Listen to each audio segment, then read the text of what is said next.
दोस्तों कैसे हैं आप? आज हम बात करने वाले प्लासेंटा हार्मोन के बारे में। प्लासेंटा हार्मोन सबसे पहला जो हार्मोन आता है हमारा प्रोजेस्टेरॉन।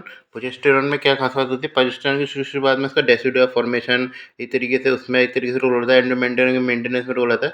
शुरुआत में हार्मोन को प्रोटेक्शन करने का काम करता है कार्पस लूटियम हमारा, जो कि कहते हैं 7वीं वीक तक करता है। 8 से 9वीं वीक पे एक तरीके से प्लासेंटा इस काम को ओवरटेक कर लेता है और 10th वीक के बाद तो हमारे एक तरीके से उसको वही काम करता है तरीके से जो है प्लासेंटा का काम रहता है एक तरीके से।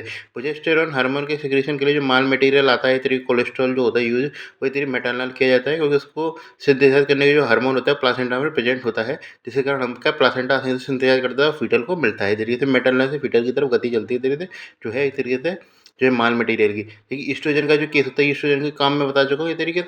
तो ईस्ट्रोजन का जो रोल होता है इस तरीके से वो रहता है, ईस्ट्रोजन का जो सिंथेसिस होता है वो फीटस के द्वारा किया जाता है, क्योंकि इसके लिए जो हमारा 17 अल्फा हाइड्रोक्सिलेज की जो ज़रूरत होती है वो एक तरीके से एब्सेंट होता है एक तरीके से किसमें हमारे प्लासेंटा में एब्सेंट होता है, जिसके कारण क्या है ये एक तरीके से एड्रिनल ग्लैंड के अंदर प्रेजेंट होता है फीटस की, जिसके कारण क्या है कि ये DHA अल्फा में DHEA एस में प्रोडक्शन होता है। फिर उसके बाद सल्फेटेज और एरोमेटेज के द्वारा एक तरीके से लास्ट में ईस्ट्रोजन का प्रोडक्शन होता है, जो कि बाद में मैटरनल सर्कुलेशन में जाता है। इसका मेन रोल मैटरनल सर्कुलेशन में ही होता है।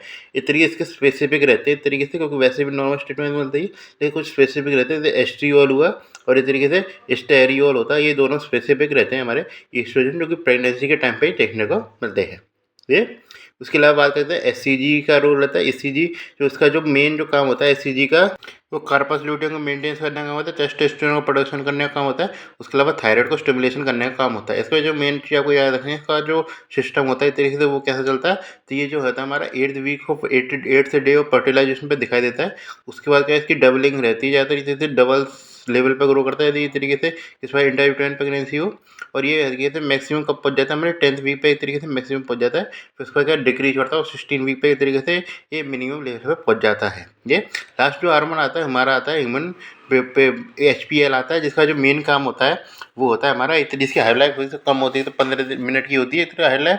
और इसका जो मेन काम होता है इस तरीके से वो इंसुलिन रजिस्ट्रेशन कराया होता है। डायबिटीज मेलाइटस को करने के लिए इसका बेटर होता है, ये इंसुलिन रजिस्ट्रेशन किया होता है और लाइपोलाइसिस कराने का काम करता है। ये एक तरीके से इसका जो मेन काम है, इस तरीके से फीटस की ग्रोथ कराना होता है और ज़्यादा से ज़्यादा न्यूट्रिशन प्रोवाइड कराना। ये ठीक है। तो इस प्रकार हमारे हार्मोन का सारे इंट्रोडक्शन हो गया, सारे प्लासेंटा हार्मोन का। ये चारों हार्मोन याद होने चाहिए। कौन से? प्रोजेस्टेरॉन, ईस्ट्रोजन, HCG और HPL।